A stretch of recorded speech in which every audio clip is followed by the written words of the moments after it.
दोस्तों, जब इंसान की जिंदगी उसके विनाश के दौर से गुजर रही होती है तो वह इंसान अपनी यादों को अपने दिमाग से मिटा देता है, जिसकी वजह से वो ऊपर तक पहुंचा था।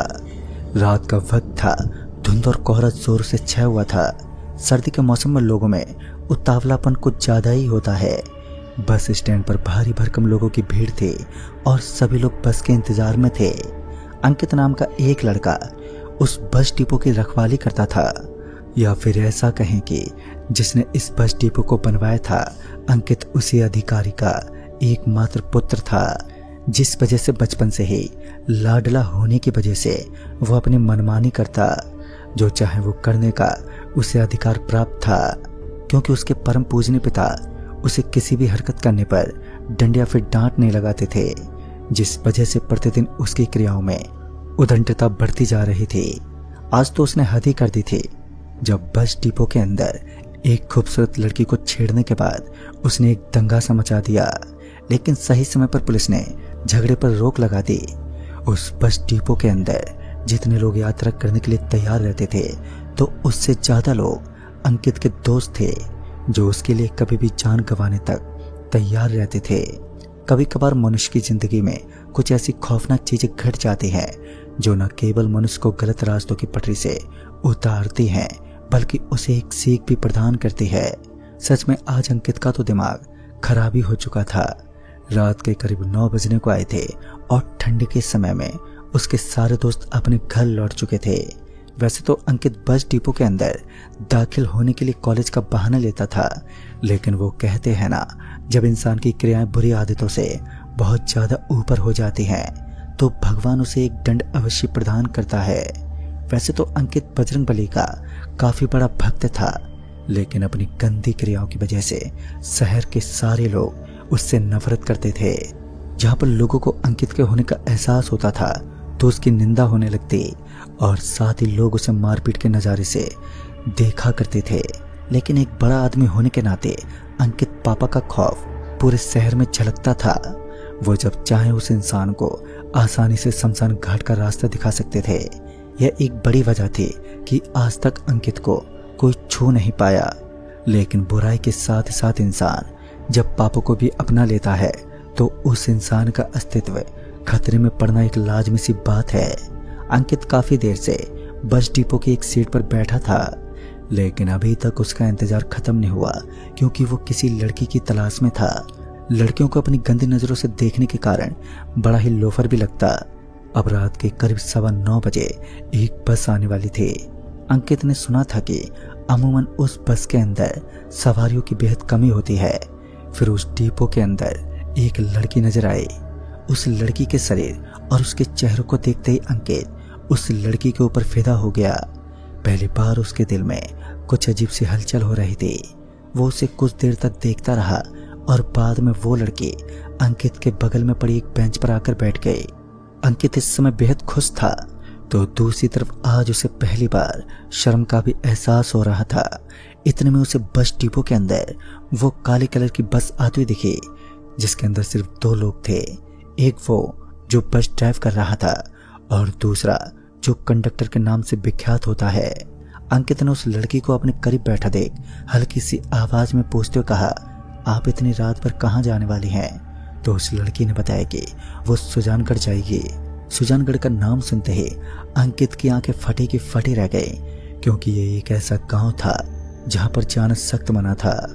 उसने सुना था कि काफी सालों पहले यह गांव वीरान हो चुका है। अंकित दोबारा उस लड़की से पूछते हुए कहा, क्या कहा आपने? आप सुजानगढ़ जाने वाली हैं? लेकिन उस गांव को तो खाली हुए काफी साल बीत चुके हैं, फिर आप उस गांव में क्या करेंगी? इतना सुनने के बाद उस लड़की ने अपनी जुबान से एक लफ्ज भी नहीं बोला और तुरंत ही बस में सवार हो गई। अंकित का दिल उस लड़की पर पूरी तरह हावी हो चुका था। मौका पाकर अंकित ने अपने दोस्त को फोन किया, जो उस बस डिपो के बगल में ही रहता था। वो अपने दोस्त को अपने साथ लेकर जाना चाहता था और उसका दोस्त भी तैयार था। आधी नींद में उस सर्द रात में अपनी गरम गरम कंबल के अंदर से बाहर निकलना बेहद मुश्किल होता है, लेकिन अंकित के दोस्त पवन को उसकी दोस्ती भी निभानी थी और यही वजह थी कि वो अपने दोस्त के साथ बाइक पर बैठ गया और अपनी महंगी और नई नवीन बाइक को लेकर उस बस के पीछे पीछे चल दिया। कभी उनकी बाइक उस बस के बेहद करीब से गुजरती तो कभी वो दोनों अपनी बाइक की स्पीड को एकदम से स्लो कर देते और बस के आने का इंतजार करने लगते। काफी देर तक ऐसा ही सीन चलता रहा और उसके बाद उनकी बाइक के अंदर थोड़ी थोड़ी गड़बड़ सी लगने लगी। फिर अंकित को याद आया कि पेट्रोल तो खत्म हो चुका है और उसे जल्दी पास के पेट्रोल पंप से पेट्रोल भरवाना होगा। उस नेशनल हाईवे के बाएं छोर पर एक पेट्रोल पंप था जो उस लाल लाल रोशनी में साफ साफ झलक रहा था। अंकित ने अपनी बाइक को उसी पेट्रोल पंप की तरफ मोड़ लिया। पेट्रोल पंप के ऊपर सिर्फ एक आदमी दिख रहा था। जैसे तैसे अंकित अपनी बाइक को लेकर उस पेट्रोल पंप के पास पहुंचा और बाइक में पेट्रोल डलवाने लगा। लेकिन तब तक वो बस अपनी बेहद ज्यादा स्पीड के साथ बहुत आगे निकल चुकी थी।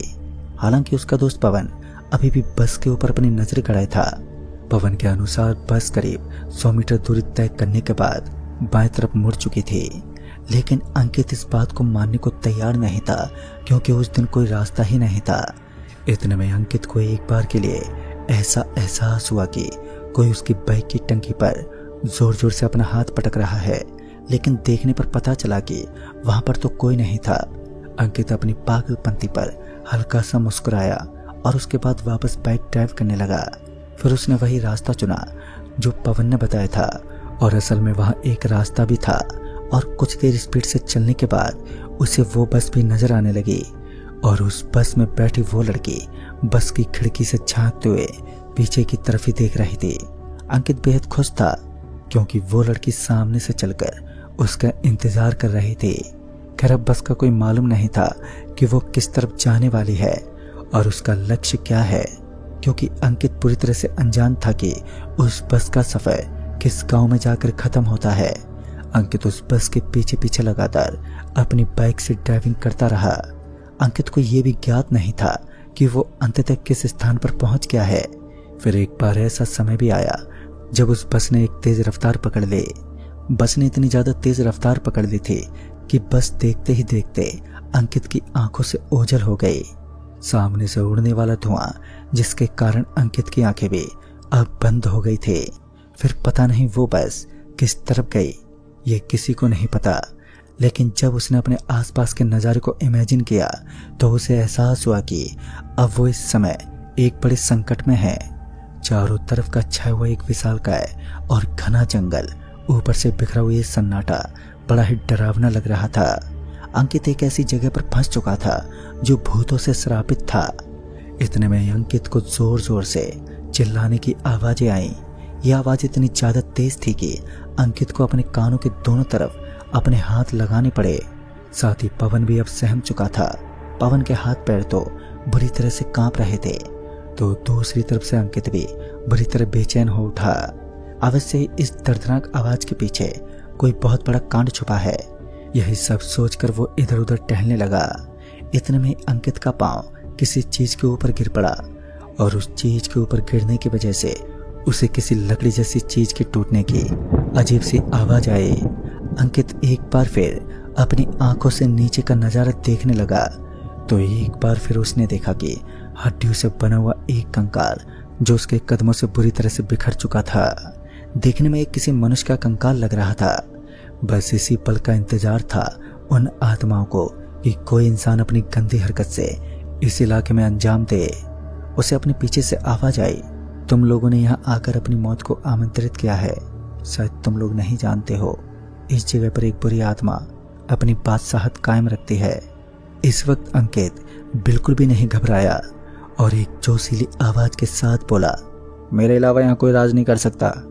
और शायद अंकित की जुबान से निकले ये लफ्ज उसे अपनी बदनामी और अपने दुष्कर्म के दंड की तरफ धकेल रहे थे। पेड़ की एक जड़ अंकित के कदमों में एकदम से फंस गई और उसे जोरों से घसीटने लगी।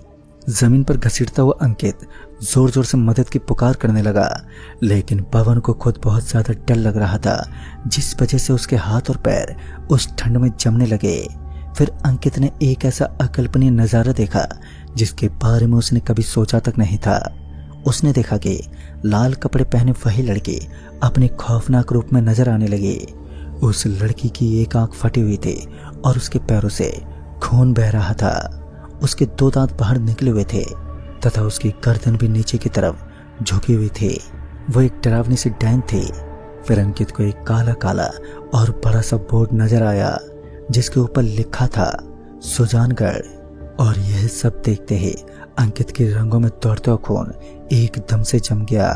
जैसा कि अंकित को पहले भी लगा था कि सुजानगढ़ सच में प्रेतों और बुरी चीजों से भरा हुआ गांव है, और अब उसका ये भ्रम पूरी तरीके से विश्वास में तब्दील हो चुका था।